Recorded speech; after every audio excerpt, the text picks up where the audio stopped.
हाँ, पूछो। रास्ते में मैंने दो बच्चे देखे जो इशारों में बात कर रहे थे, बोल नहीं रहे थे। क्योंकि वे बोल नहीं सकते थे। हम बोलकर और सुनकर एक दूसरे की बात समझते और समझाते हैं। हम लिखकर भी तो अपनी बात दूसरों तक पहुंचाते हैं। बोलकर, सुनकर, लिखकर और पढ़कर अपने विचार व्यक्त करना ही भाषा है। शिक्षिका ने सही कहा। चलो हम लोग भाषा के देखो, इसमें एक बच्चा स्कूल आते हुए देखता है कि दो बच्चे संकेत से बातें कर रहे थे, इशारों में बातें कर रहे थे। तो उसने अपनी शिक्षिका से पूछा कि मैम वो बच्चे क्या कर रहे थे। तो मैम ने क्या बताया कि वो बच्चे सांकेतिक भाषा के द्वारा अपनी बातों को एक दूसरे से कह रहे थे, यानी कि सांकेतिक भाषा के द्वारा अपने विचारों का आदान प्रदान कर रहे थे। उसके बाद शिक्षिका ने क्या बताया, उन्होंने कहा कि हम अपनी बातों को अपनी भाषा के द्वारा बोलकर, लिखकर या फिर इशारों के द्वारा अपने विचारों और भावों का आदान प्रदान करते हैं। ठीक है, के बारे में जानते हैं। भाषा शब्द संस्कृत की भाष धातु से बना है, जिसका अर्थ होता है बोलना। हम बोलकर ही आपस में बातों को समझते और समझाते हैं। इसके अलावा हम लिखकर, पढ़कर और कभी-कभी संकेतों से अपनी बातों या मन के विचारों को दूसरों तक पहुंचाते हैं। जैसे भाषा वह साधन है जिसके द्वारा हम एक दूसरे के विचारों को समझते और समझाते हैं। बोलना, सुनना, लिखना और पढ़ना, ये भाषा के चार आपने देखा भाषा क्या है? क्या है भाषा? कौन बताएगा? यस, मैम, भाषा है बोलना, लिखना और हाथों के इशारों से पढ़ना और भाषा है इशारों में बात करना। हमारे मन में जो भी बातें हैं या हम जो भी कुछ सोच रहे हैं वो हम भाषा के द्वारा ही व्यक्त करेंगे ना। तो वो भाषा तीन तरह की होती है। पहली है सांकेतिक, यानी कि इशारों के द्वारा भी हम अपनी बातों को समझा पाते हैं। मैम, जो बोल नहीं पाते हैं या सुन नहीं पाते हैं, वो किसके द्वारा अपनी बातों को कहेंगे? सांकेतिक भाषा के द्वारा, संकेतों के द्वारा। और जो लोग बोल सकते हैं, सुन सकते हैं, वो कैसे करेंगे? या तो लिखित भाषा का प्रयोग करेंगे, यानी कि लिखकर अपनी बातों को बोलेंगे, या फिर मौखिक रूप में यानी कि बोलकर बताएंगे। ठीक है, यहाँ पर देखिए भाषा के चार कौशल हैं।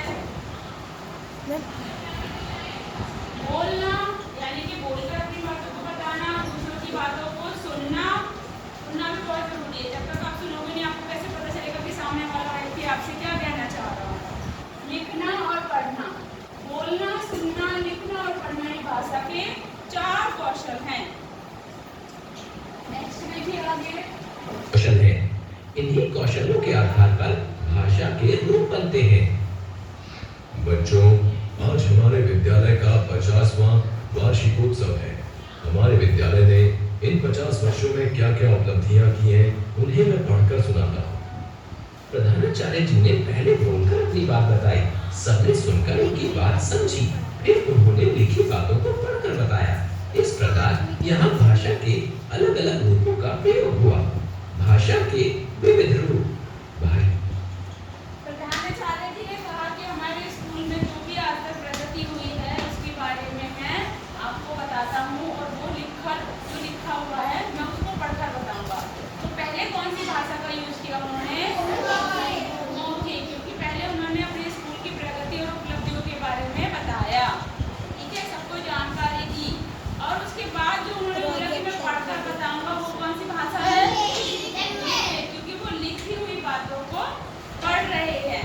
ठीक है, तो भाषा के कौन कौन से रूप हुए इसमें? लिखित और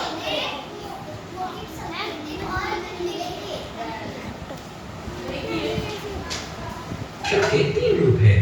भाषा के रूप: मौखिक भाषा, लिखित भाषा, सांकेतिक भाषा। मौखिक भाषा: जब हम बोलकर और सुनकर विचारों को प्रकट करते और समझते हैं तो वह मौखिक भाषा। मौखिक भाषा क्या है? जब हम अपनी बातों को, अपने विचारों को और अपने मन के भावों को बोलकर और सुनकर विचारों को प्रकट करते हैं और समझते हैं, वह है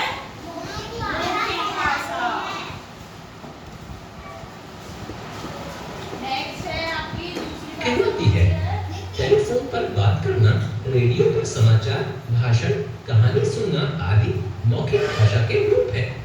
मौखिक भाषा के कौन कौन से उदाहरण बताए गए हैं इसमें? टेलीफोन पर बातें करना। टेलीफोन पर बात करने में आपको कुछ लिखा हुआ तो नहीं दिखाई दे रहा है ना?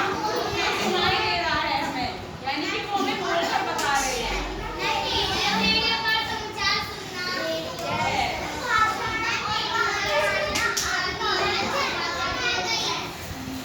तो जो चीजें हम बोलकर समझते हैं या बोलकर सुनते हैं वो होती है मौखिक भाषा। नेक्स्ट देखिए। लिखित भाषा, जब हम लिखकर और पढ़कर अपने विचारों को प्रकट करते और समझते हैं तो वह लिखित भाषा कहलाती है। जब हम लिखकर और पढ़कर अपने विचारों को भावों को प्रकट करते हैं तो वह है लिखित भाषा। यानी कि अगर मैं बुक में से कुछ पढ़ रही हूँ, इसमें कुछ भी लिखा हुआ है या आपका लिखा है जैसे सर्वनाम के भेद, ये चीज लिखी हुई है और मैंने इसको पढ़ा, तो ये कौन सी भाषा हुई? लिखित भाषा। समाचार पत्र पढ़ना, न्यूज़पेपर पढ़ना कौन सी भाषा का उदाहरण है? लिखित है या मौखिक?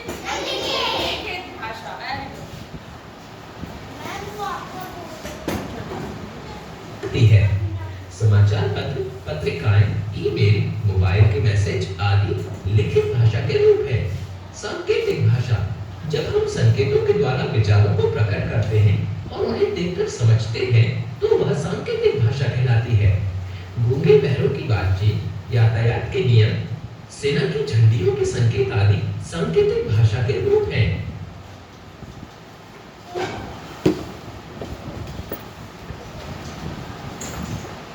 गूंगे बहरों की बातचीत, यातायात के नियम, सेना की झंडियों के संकेत आदि। सांकेतिक भाषा क्या है? जो गूंगे और बहरे लोग होते हैं, जो सुन नहीं पाते, बोल नहीं पाते, वो भी बातें करते हैं या नहीं? करते हैं ना। लेकिन ना ही तो वो मौखिक रूप से, यानी कि ना ही तो वो बोल पाते हैं और ना ही वो सुन पाते हैं। तो उनके लिए अपनी बातचीत का क्या जरिया होगा? इशारों के द्वारा, संकेतों के द्वारा। ठीक है, अगर मैं आपसे इशारा करती हूँ, हाँ, तो मैंने इशारा कैसा किया? खड़े होने का किया। मैंने मुंह से तो नहीं बोला ना, मौखिक रूप में आपको नहीं बताया, ना ही लिखित रूप में बताया है। मैंने कैसे बताया है? संकेतों के द्वारा, सांकेतिक भाषा के द्वारा। ठीक है, तो यातायात के नियम पे आपने देखा है, यातायात में कोई ट्रैफिक पुलिस वाले अंकल खड़े होते हैं तो वो क्या करते हैं? ऐसे इशारा करते हैं, इधर से बोलते स्टॉप, बोलते नहीं है, सिर्फ हैंड करते हैं और एक साइड से इशारा करते हैं कि गो, जाने का इशारा करते हैं। तो ये उन्होंने संकेतों के द्वारा, क्योंकि वो वहां पर खड़े होकर नहीं बोल पाते हैं। ठीक है, स्टॉप।